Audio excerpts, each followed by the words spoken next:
Have you done? Hey, little sister, who's the only one? Hey, little sister, who's your Superman? Hey, little sister, who's the one you want? Hey, little sister, shotgun. Nice day to start again. It's a nice day for a white wedding. It's a nice day to start again. What's up, Tom Batchelder? You like that? Hi, Darius. I love that. Love me some good Billy Idol. Reminds me of my high school days. You know what? One of the tricks to my show is I have a relatively good idea of how old everyone is, and I try to pick songs that were popular when you were in high school. So, well, hey, guys, welcome to the Greatness Machine. I'm your host, Darius Mirshahzadeh, and boy, do we have a special guest with you today. My friend, mi amigo, mi compadre, Tom Batchelder. Excuse me, Tom Batchelder. Welcome to the show, my friend. Thank you, Darius. Thanks for having me. Quite a production you have going on here. It's great. You know, I'm trying to do things a little differently here. Do you mind if I do a little bit of housekeeping? Please. For you guys that have seen the show, which I know it's many of you, this is the Greatness Machine, and we're all about people who are creating greatness in the world, especially those who are living their passions. We have Hannah, my assistant, on standby here today, and she'll be here to facilitate the live stream. So with that said, guys, start a watch party. Ask us questions. We've gotten so lucky to get Tom here to talk about all the things in the world that he's so knowledgeable about, which there are many.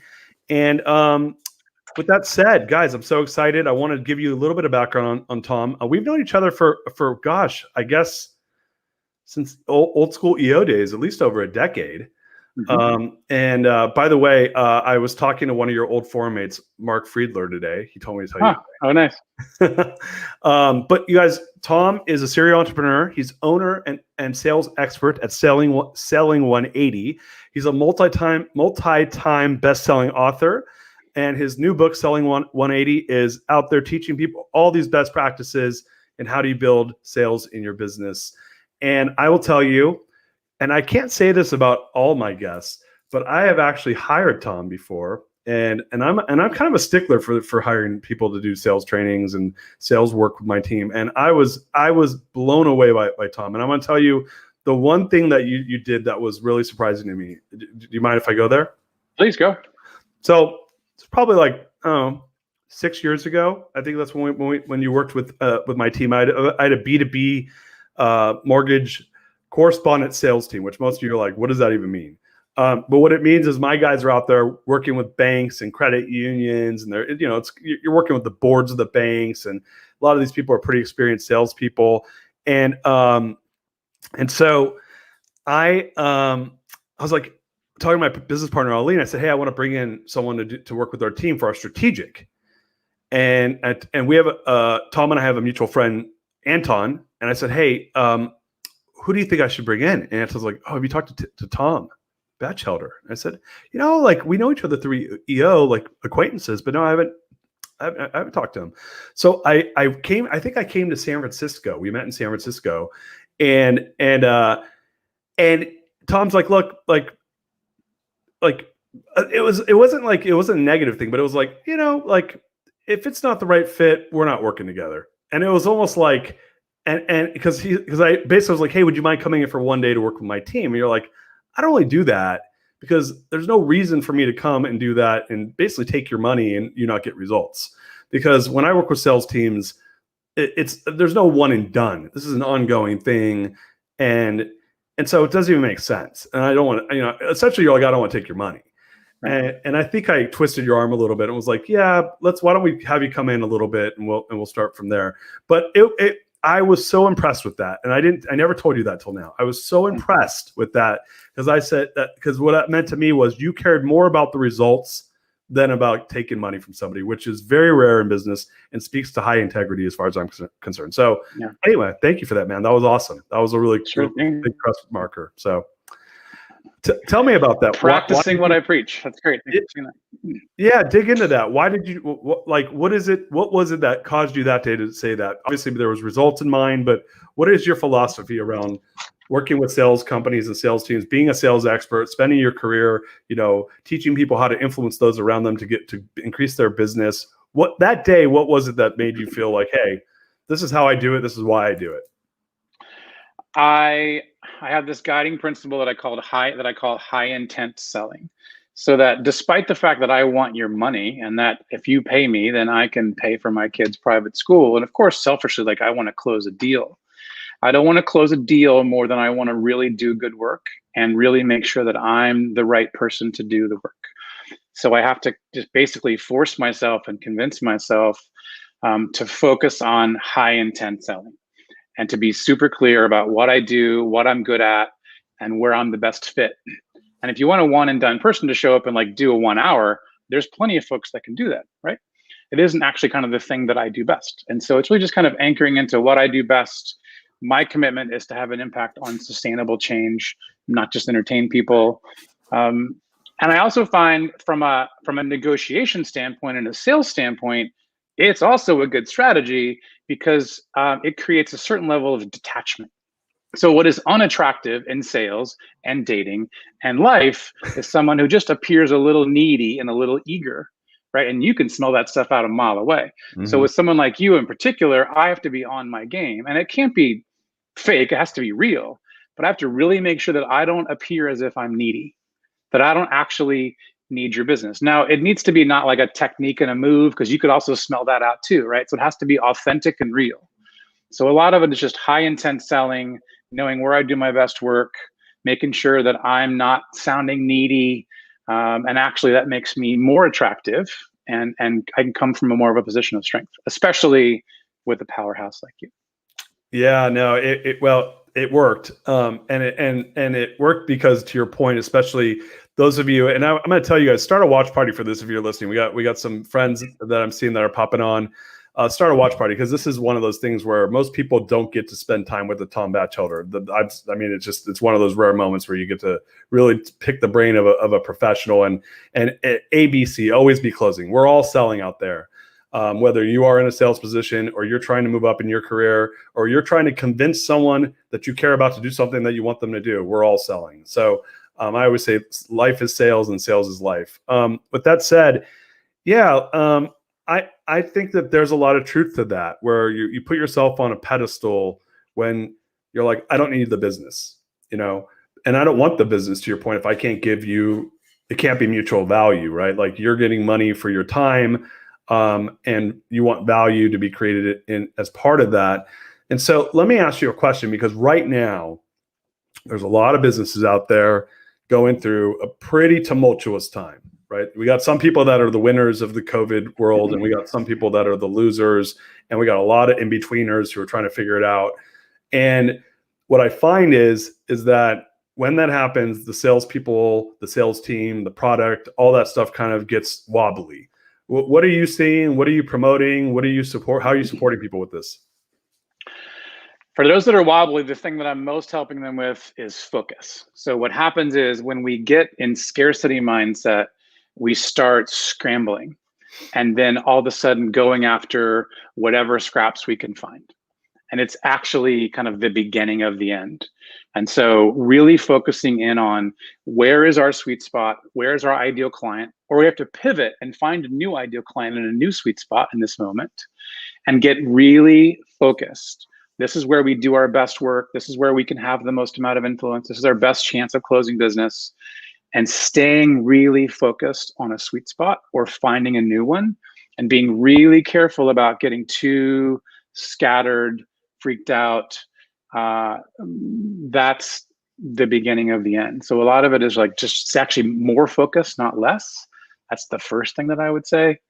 And a lot of it is really, it's almost all head stuff. When we're selling from a place of scarcity and kind of lack of groundedness, we're not very good.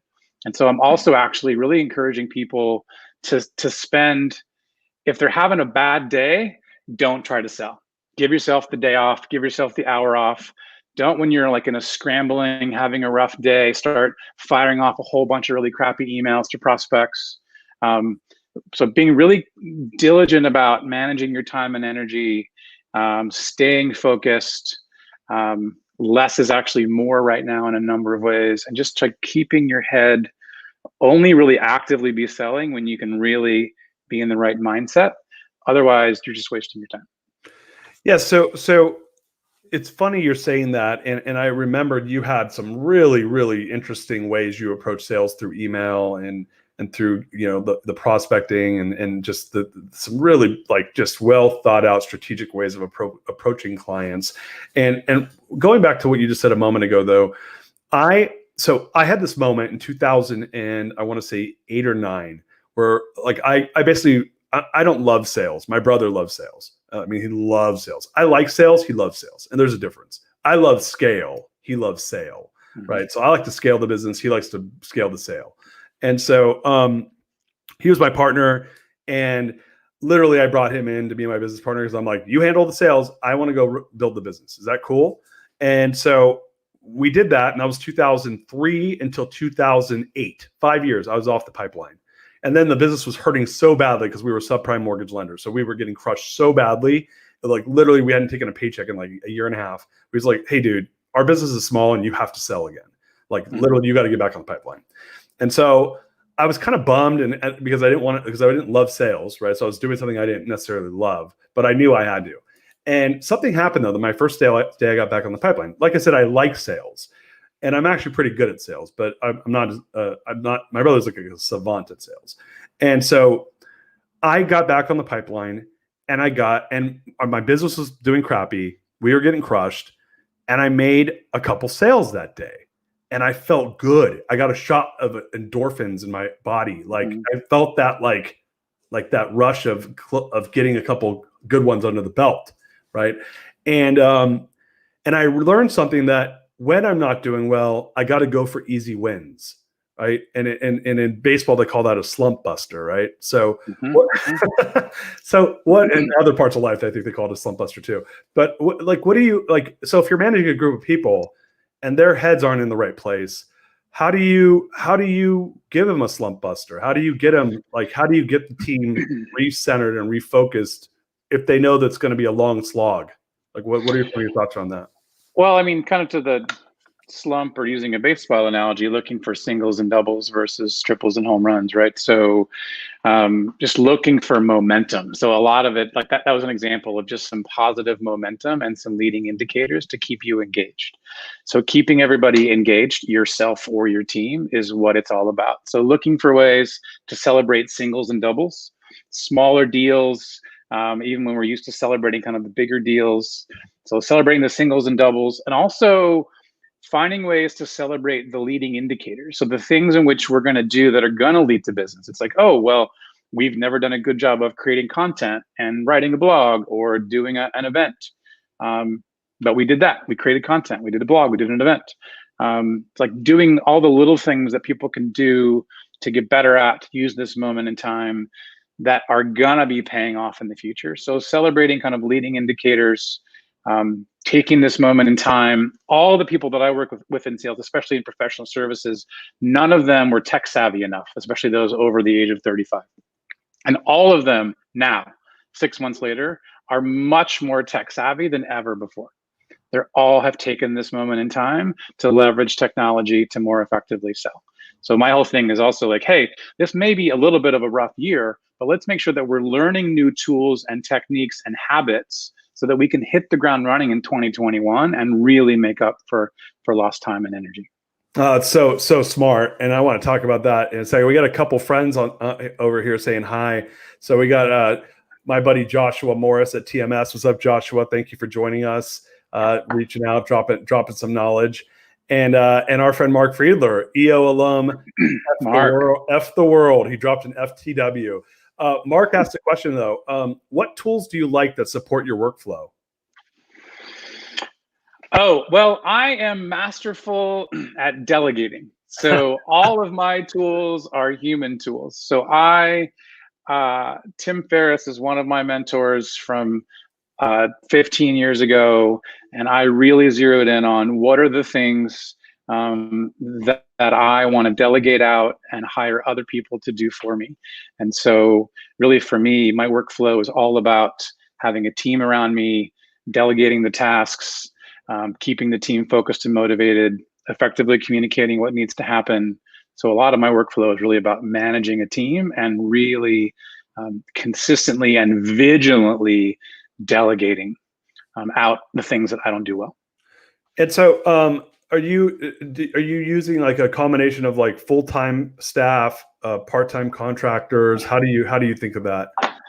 Yeah, so combination, full-time staff, part-time contractors. That's right. So one person who's kind of always available for me, and then everything else contracted out, kind of virtual and project work. And it's so easy these days to get really high-level people, not expensive, to do a lot of the little things and the admin things and all the stuff that, sure, I could do it.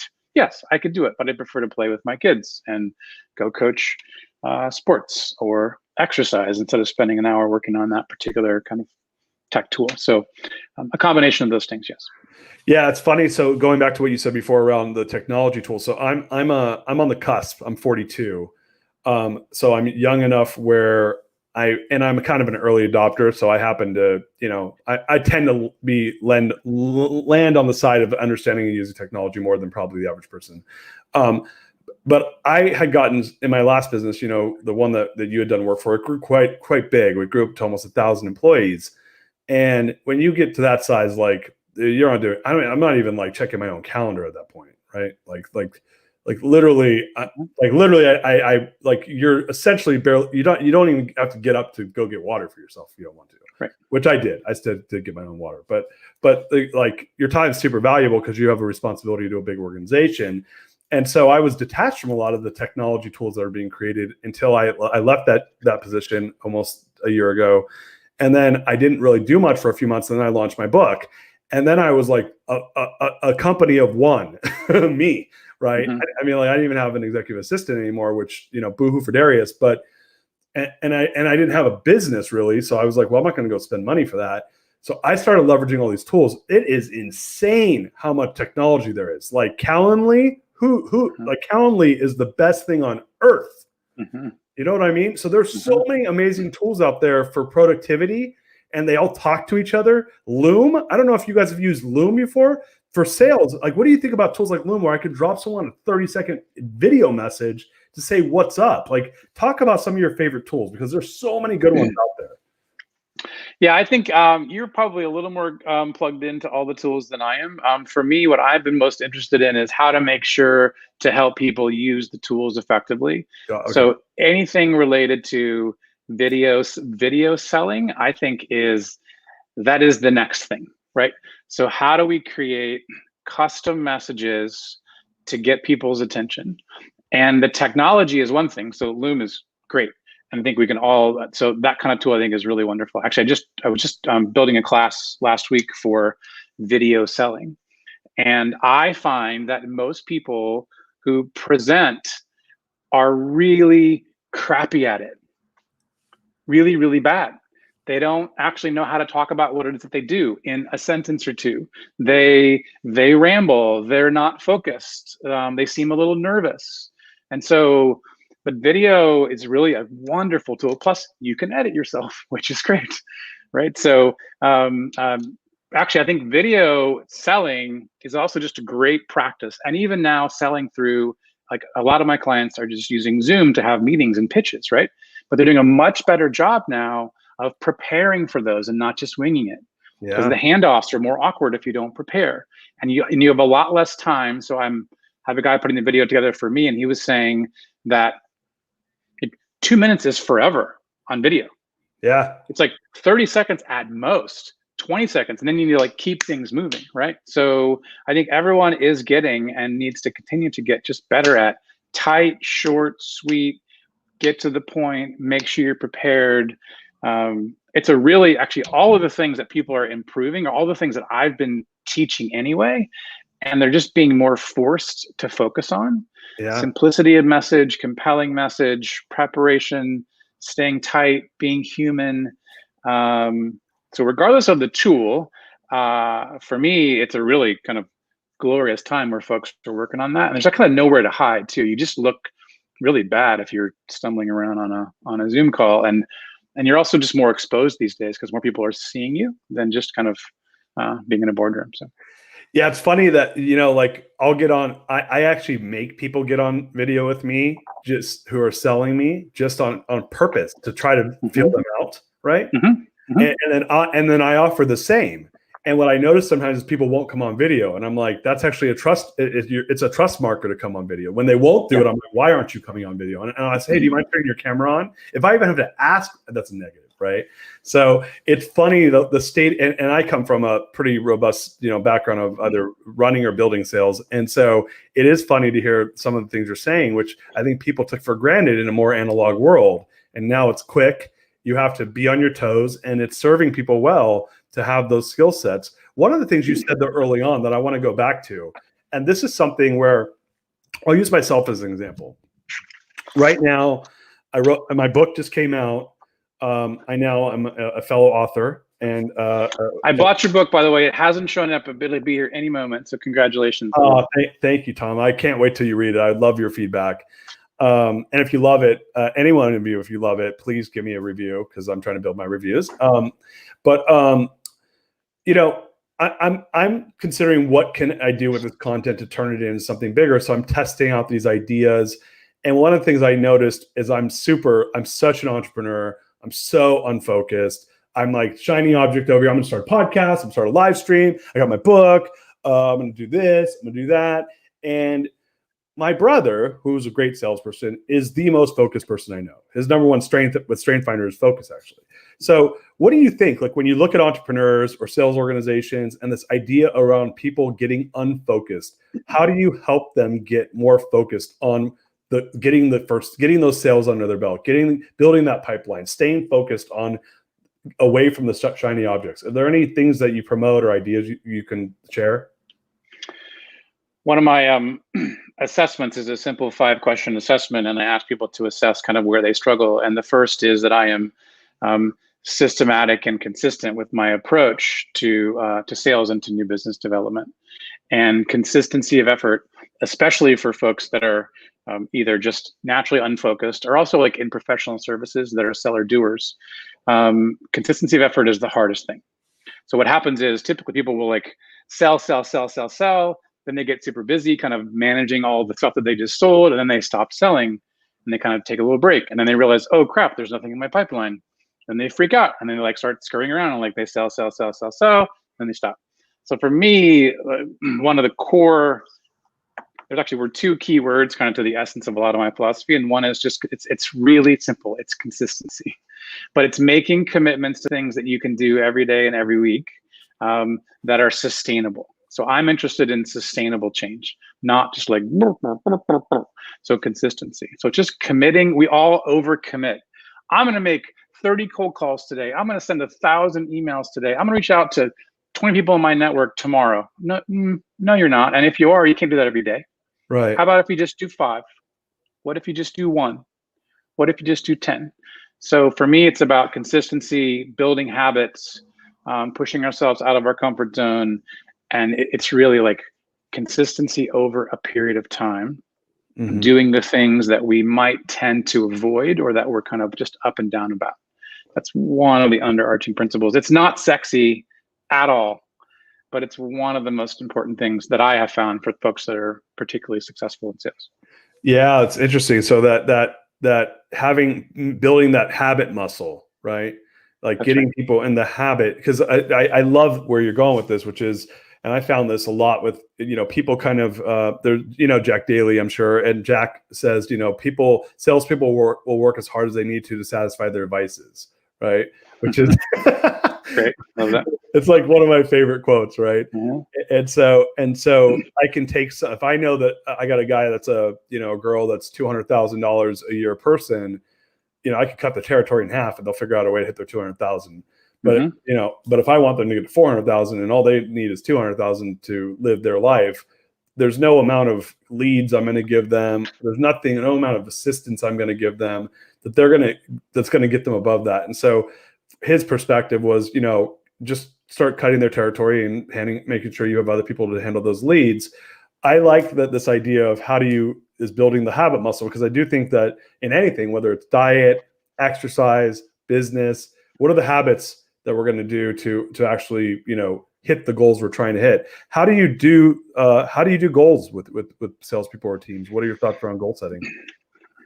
I'm always looking for just red flags with goals. So often the goals are way too lofty and potentially unachievable, or someone is totally sandbagging way under what they can achieve. So for me, the goal needs to be just enough uncomfortable, just uncomfortable enough. And there needs to be a goal, and there needs to be a stretch goal. There always needs to be a stretch goal. Especially for anyone who has any sort of kind of ego and sense of ambition. So goal, that's kind of where are you comfortable, plus 20%. And then what's the stretch goal? Like what's the big, hairy potential, holy crap, if we could get to there. So for me, it's little uncomfortable goal and then stretch goal. And I like to keep goals super simple, achievable, and to build a plan around it. I just like things simple. So I just find we overcomplicate stuff like that, and keeping it simple, achievable, but enough of a stretch. I also find kind of in the whole thing around goals and growth and building new habits, the person has to have a coach of some kind or an accountability partner. You can't build these new habits without a coach or an accountability partner. That could be a colleague, a friend, a coworker, a coach that you hire, a boss. But if we're going to keep growing and building new habits, we tend to not be able to do that on our own, most of us. We need someone to be accountable to. So having accountability built into that, but accountability that the person asks for and embraces and decides who they want to be accountable to, not some boss that's kind of breathing down their neck. I don't actually find that works very well at all. That's just fear-based accountability. Yeah, I think the thing with fear-based accountability is you can get very short-term results out of that if that's what you're looking for. But I like the ROI is super low, because that person's either going to fall back to their lower standard and or quit. So I don't believe in that style of management. Now, if I need short-term results and that's the only way I'm going to get it, then sometimes you do need that in a business. Yeah, but sure. But even then, people don't do well from fear-based management. So when you look at big picture, when you're looking at the environment right now and your clients, what are you seeing? How are people doing? How are they performing now compared to maybe 6 months ago? What's your view of the world right now? This is a really challenging time and is an amazing time for me, because I have always tried to coach people to drop the professional persona and all the blah, blah, and the smart talk and be a real freaking person. Sure, you're a professional and you know stuff, and we have certain professional decorum, but just be real and be human. And when you're actually more compelling when you're real and when you're human. And right now, everyone is more real. They're selling from their homes. Their kids are running in and out. They're having tough days. We're all challenged in a number of ways. Everyone's more vulnerable. Mm-hmm. So what I love about this moment is you can sell from a place of vulnerability. You can negotiate and influence and lead with some vulnerability and some humanity. Now, we don't need to fall apart, of course, in front of other people. We can fall apart on our own. But there's a certain level of humanity, humility. So I'm interested in people that want to learn and grow. And if they're just think they have all the answers, then they're not that open to some new ideas and new perspectives of kind of self-mastery and communication. And right now, everyone's in some level of pain, almost everyone. Everyone's more open. Everyone's more vulnerable. Everyone's more humanized. It's a really wonderful time for me to teach a lot of what I do. And I think actually in the professional world of things, I'm actually finding just people are just better people now than they were a year ago, in my experience. So I'm oddly engaged and excited despite the shit show that is so much happening in the world right now. Yeah, shit show is an understatement of the year. Guys, what a great conversation we're having here. You guys start watch parties. You got to share this. If you guys are not sharing this with your network right now, you are definitely taking money out of their pocket, because this is gold. So my friend Tom, a lot of the stuff you're talking about from my position, and I don't know if you know this, but I went through a 52-week, really, really intensive program called Stagen. Do you know that program? I don't. It's integral leadership, and it's founded in the tenets of conscious capitalism. Okay. And it's a real, Rand was on the show. Rand Stagen's one of the founders, and he was on the show on Monday, and he's very tied into Whole Foods. And John Mackey was the chairman of Conscious Capitalism, and he built this academy about 20 years ago. It's based out of Dallas.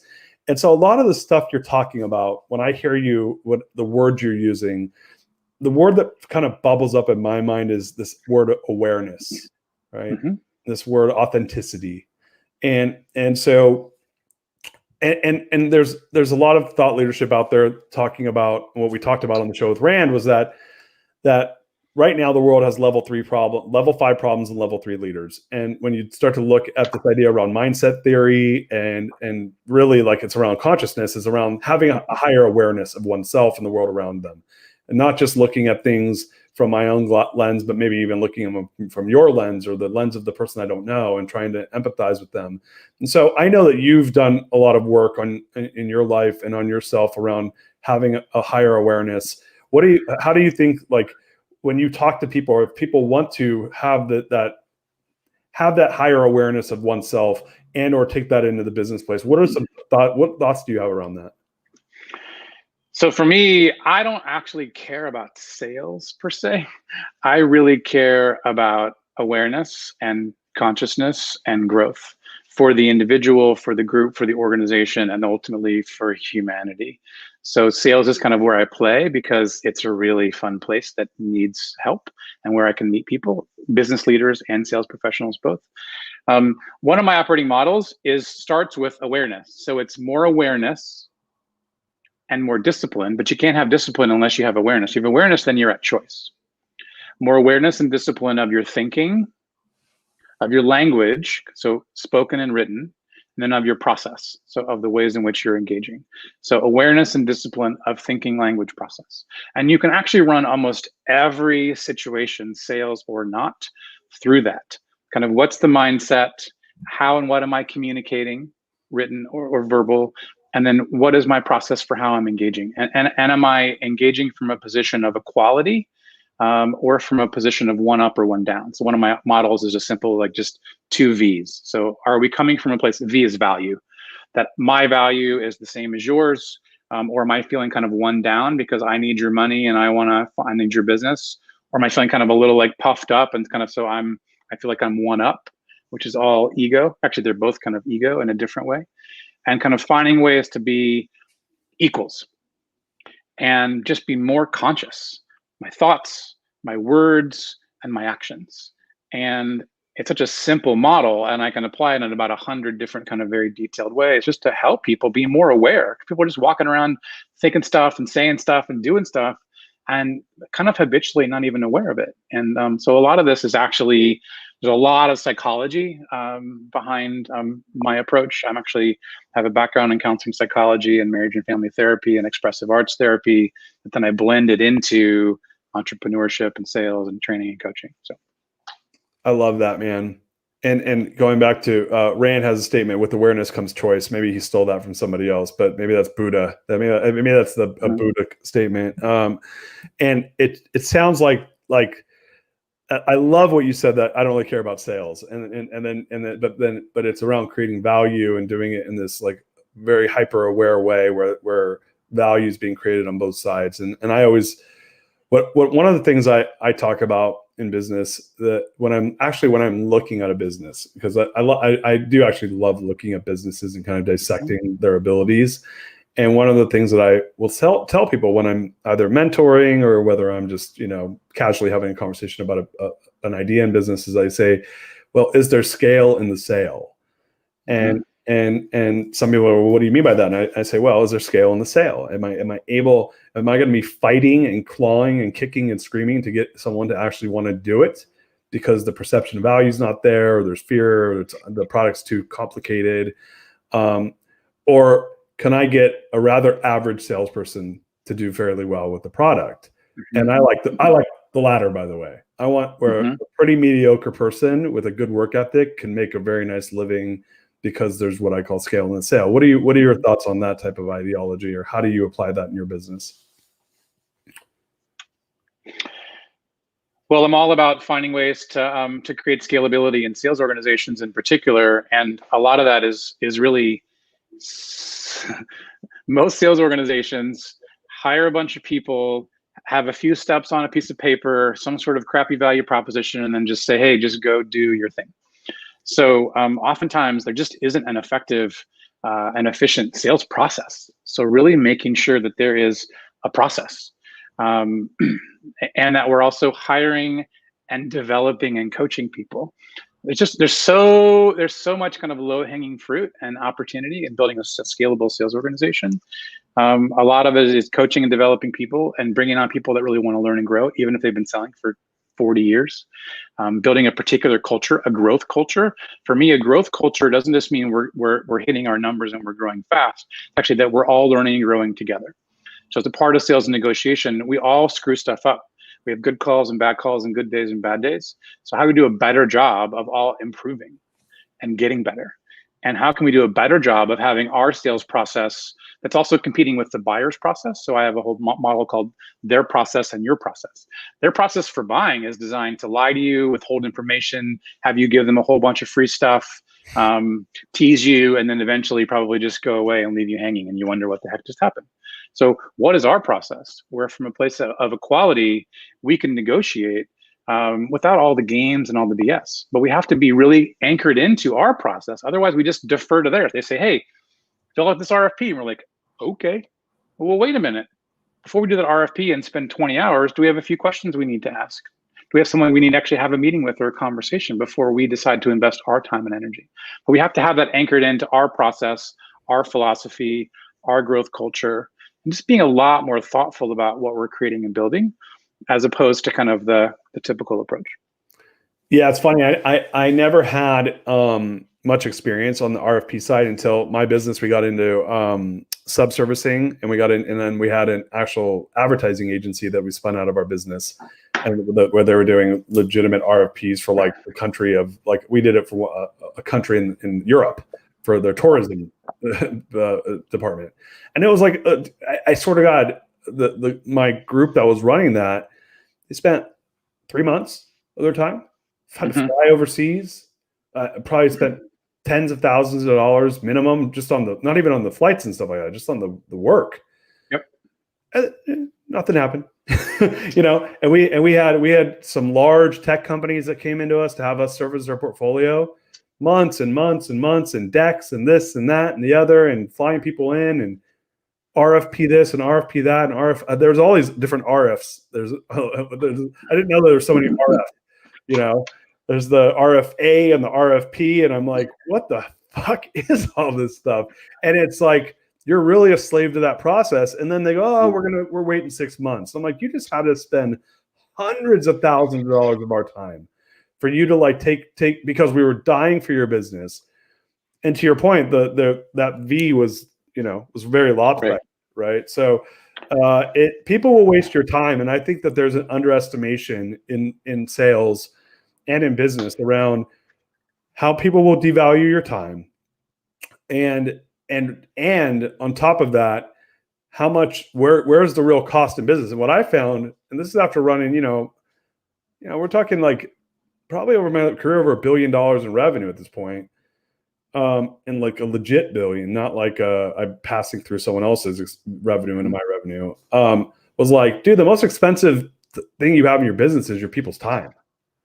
Like by far and away, that's the most expensive. And people sit there and look at all this other bullshit, try to cut expenses. I'm like, you're underutilizing their time by not maximizing their productivity, or you're wasting it doing shit that's not valuable to the business, or it's long shot stuff. What are your thoughts on that?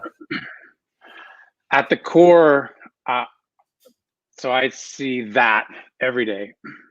What's intriguing to me about it at the core level is that it actually taps into humans' own sense of their own value. So if we're used to giving ourselves away in our lives and we don't have a real sense of our value, in general as humans, when it comes to business, we'll do that too. We'll give ourselves away. And so I don't want to overcorrect and get all puffy around like how important I am and how valuable my time is, but I just find most people don't even stop for a minute to really think about, like, is this really worth my time? Is this where I want to spend my time? How valuable is my time? How much more do I want to get jerked around, lied to, and waste my time and get surprised chasing after opportunities that don't materialize? And instead of being pissed at someone else who didn't buy it for me, why don't I look in the mirror and see kind of what I missed and where I gave myself away and where I got lied to? So one of my core adages is all about truth. And to get the truth, you have to create an environment for truth. And so I want to know really, like, what is the real opportunity here, right? So the reason to get on the airplane and to not even ask the question is because we actually don't even want to qualify the opportunity and be a little bit skeptical about it, because we're so excited because we have nothing else going on to just like that we're just going to trust this is going to work out. But we forget to be a little more skeptical, appropriately, strategically skeptical, and to ask a question to get the truth about what's really going on here and not make assumptions. So all of the stuff that I teach is around how to ask questions that are designed to get the truth, to make sure that we're clear about what the opportunity really is. And then we can make a decision about how much time and energy we spend. It's like slowing that down. Yeah. And making sure we get the truth and making sure we're not getting lied to and kind of led on. And by the way, this works great for dating as well as for sales. Yeah, I'm like, are we still talking about sales here? It's such a great universal truth is people say yes because they're desperate, to your point, to like be busy and desperate to be like on the quest or desperate for hope. Hope's a powerful tool, man. It's a drug. It's a drug. There's a book called Hope is Not a Strategy. It's one of my adages. And so whenever someone says to me like, well, I'm really hoping that in life, I'm a hopeful person, but in sales, hope is it's a death knell. It's never a good kind of way to be approaching an opportunity. Yeah, hope is not a strategy. I love that. That's my business partners and I used to say that all the time. It's funny though, because if you are hopeless and I give you a nice little shot of hope in your arm, you will feel good, you know. So it is a deceptive little drug though, because to your point, if you don't do the homework, what ends up happening is I have what's called false hope, right? And then that's right. I might get a deeper desperation around failure after that. That's right. And this is where it really helps to have a group and a team who are working on this together, because all of us have good days and bad days where we're kind of a little bit delusional about an opportunity and extra hopeful. So we need colleagues or business partners that can like really challenge us around it and call us out on it. Because hopefully if there's a group of 5 or 500 of us, somebody's a little more sane, even if someone else is a little kind of extra excited about an opportunity. And by the way, people say to me like, well, I need to get excited. I need to get my team excited. Like we want to be fired up about the opportunity. That's cool. I get the desire. Sales is hard. Negotiation's hard. Life is hard these days. It's cool to be excited. All good. But I also want to be really careful about any ways in which our excitement has us skip steps, not ask questions, make assumptions, and just not be diligent about what we're getting ourselves into and making sure that we're really using our time and energy most wisely. Wow, man. You're just dropping like diamonds from the air right now. This is so valuable. And it's like, I'm so pumped up right now by having this conversation, because I do think that people, to your point, that there's this idea around wanting to win. And when you just made the example of people, well, I want to get my team excited. And I kind of go a different direction with that, which is, yeah, in sales, great, set a goal. But I like the, using the SMART goal thing, which has to be realistic that it's going to happen, and, using that whole framework. But one of the things that I found that people like, and you kind of brought it up earlier, which especially if there's failure, if you're not winning, like if the win's in your face and not at your back, it's kind of like, I don't want to set hey, I'm setting a goal that's 25% below where we were a year ago. That's kind of a demoralizing goal, right? So it's like, it just kind of sucks to set that goal even. It's like, oh man, am I like now setting the bar low, and what's that going to mean? And that sucks, right? So my first question is, how do you deal with that? My second question, though, is that I like this idea of setting goals around accountability, right? And that's the goal. That's kind of the direction I've gone in when I can't control. I don't want to set the shit goal. So I want to look at the leading indicators for growth and say, well, I'll go set goals around behavior that will lead to a better outcome. What are your thoughts around when you are faced with that? Oh, we're going to be 20% below target. I don't want to make that the number, because now that becomes, you know how it goes, man. Once you hit the number, it becomes the number, right? So I don't want to do that. What are your thoughts around that? Wow. First of all, I agree with your second point around kind of leading indicators and accountability for those. For me, those are the most important. Whether the goal is high or low, exciting or depressing, for me, the most important thing is that the team or the individual buys into the goal and is a part of the process of setting the goal. And that as a part of, like, there are goals that are numbers, right? I'm going to reach these particular numbers. And then there's goals that are tangible intangibles, right? I'm going to work on doing a better job of, in sales calls, knowing how and when to shut up and hold silence, or ask better questions, or do a better job of ending on time, or getting more precise with how I talk about what it is that I do. I'm going to do a better job this year of making sure that I'm managing my energy and attention and taking some time off, or taking care of my body. I also just like all the goals that are supporting the number goals. That's the place where, even if the number goal is lower or not, it's like, how are we going to get better?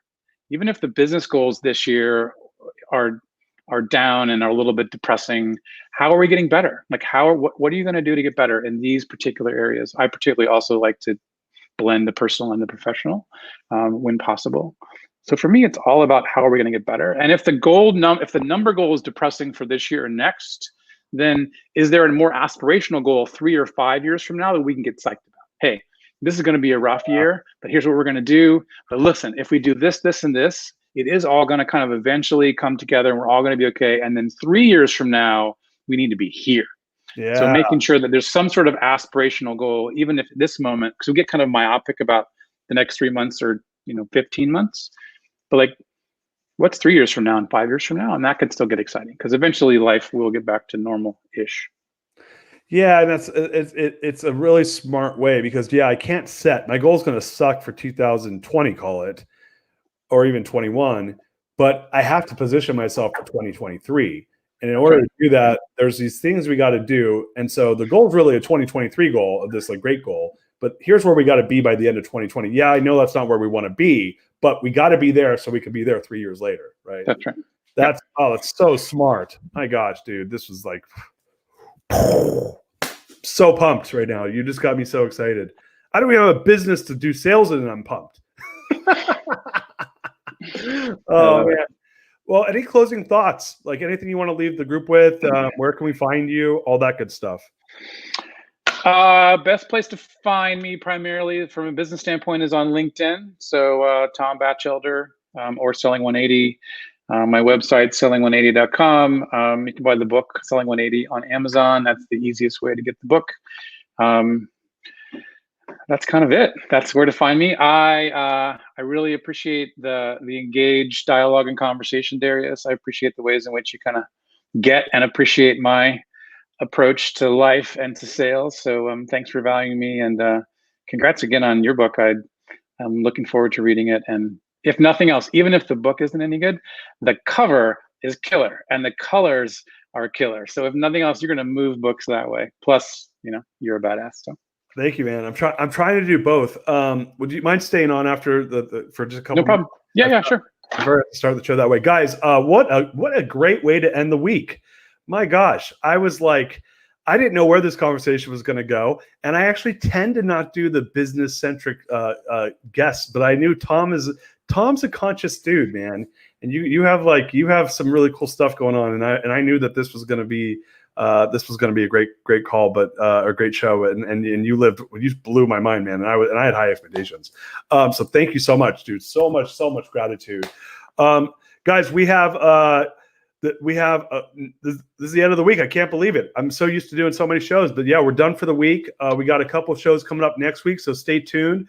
Follow us at The Real Darius M on Facebook, where you get updates on the show, and subscribe at www.therealdarius.com. You get updates, and don't forget, my book's out. So be like Tom, buy my book, and if you like it, besides the cover, if you like what's in the cover, in the pages, please give me a review online. I'd appreciate that. Trying to get as many reviews as possible. And with that, guys, have a great Friday. Have a great weekend. And we will have more greatness next week. Thank you guys so much. Peace. We're out of here.